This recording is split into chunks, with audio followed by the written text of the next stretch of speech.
Hallo, mein Name ist Sandra Groß und herzlich willkommen zu meinem Video über den Umgang mit Schock. Dies ist aus meiner Serie über Healing, was man selber tun kann und auch, was ich in einer Heilsitzung für dich tun könnte. Ganz wichtig ist, wenn man selber einen Schock erfährt oder jemand in deiner unmittelbaren Umgebung, dass man direkt etwas Positives sagt. Wenn man in einem Schock ist man nicht mehr in seinem logischen Verstand, sondern geht in einen hypnotischen Zustand über. Und alles, was man dieser Person sagt oder sich selber sagt, wird direkt vom Unterbewusstsein quasi als Programmierung aufgenommen. Deswegen muss diese Programmierung positiv sein. Man sagt also zum Beispiel zu sich oder zu jemandem anders: Es ist alles gut, du bist gesund. Wenn man etwas Negatives sagt, zum Beispiel jemand schneidet sich und man sagt: Oh je, diese Wunde wird dir immer wehtun, dann könnte es sein, dass diese Person auch später noch Schmerz empfindet, selbst wenn die Wunde längst geheilt ist. Deswegen als erstes sich selber etwas Positives sagen, der Person, die neben einem den Unfall erlitten hat, auch etwas Positives sagen. Wenn die Schockenergie nicht direkt ausgeleitet wird nach dem Vorfall, dann speichert die sich im Körper. In der Regel werden kurz- und langfristige Schocks zwischen den unteren Rippen und der Hüfte in dem Raum gespeichert. Oder auch, wenn ein Muskel verletzt wurde, in dem entsprechenden Muskel. Um den Schock herauszuleiten, leitet man positive Energie in den betroffenen Bereich und diese positive Energie drückt den Schock dann nach oben und heraus. Und während der Schock dann nach oben und herausgeleitet wird, gibt es Symptome. Zum Beispiel man zittert oder man weint. Ich zeige das jetzt mal auf einem Stuhl, wie ich mich hinsetze, wenn ich mir selber Schock hinausleite. Wenn du dich auf den Stuhl gesetzt hast, dann schaust du, dass deine Füße den Boden berühren, du im 90-Grad-Winkel mit den Knien sitzt, 90-Grad-Winkel mit dem Rücken und deine Hände sind vor den Knien und du sitzt aufrecht. Dann schließe die Augen und stell dir vor, wie von vorne eine positive Energie in deinen Bauchraum strömt. Und entspann dich einfach und bleib bei diesem Gefühl, was mit der positiven Energie in deinem Bauchraum geschieht.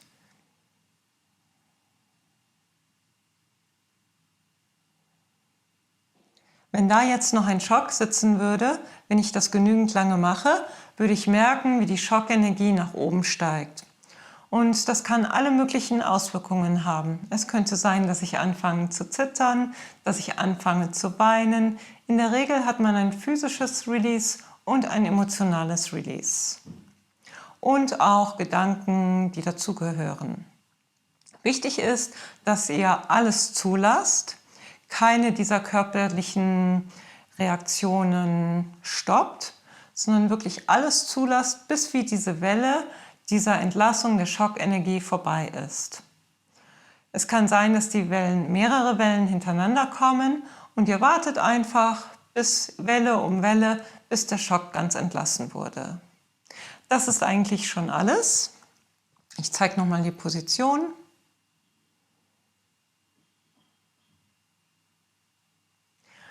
Und ihr könnt euch auch zum Beispiel einmal im Monat hinsetzen oder einmal pro Woche hinsetzen, genau in dieser Position und in euch hineinspüren, ob da noch ein Schock ist, den ihr noch entlassen wollt. Jetzt, da du gesehen hast, wie man selber Schock ausleiten kann, kann es natürlich auch sein, dass das bei dir vielleicht nicht so richtig klappt. Als ich diese Woche eine Nachricht bekommen habe, die mich kurzfristig geschockt hat, saß ich auch erstmal dort und ich war noch etwas dumpf in den Gedanken und es wollte nicht so recht klappen. Die Farbe Orange hilft dabei, Schock auszuleiten und bringt etwas in Bewegung. Also ich habe hier mal meinen lieblingsorangenen Schal, den ich auch in meinen Heilsitzungen verwende.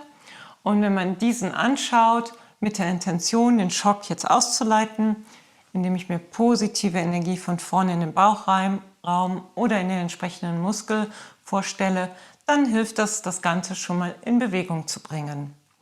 Allgemein ist Orange eine Farbe, die physische Heilung bewirkt.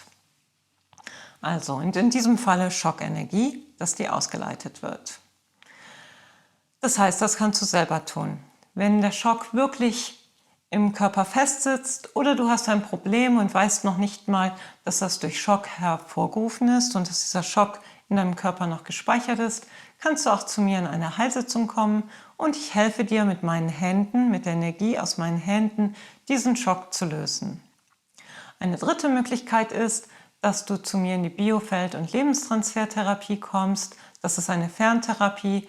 Ich kann also auch den Schock bei dir herauslösen, wenn du nicht bei mir in Zürich bist, sondern irgendwo anders wohnst.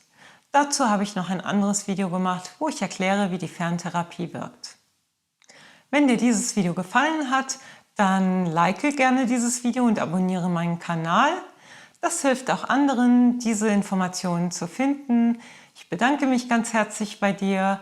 Ich wünsche dir noch einen wunderschönen Tag und bis bald.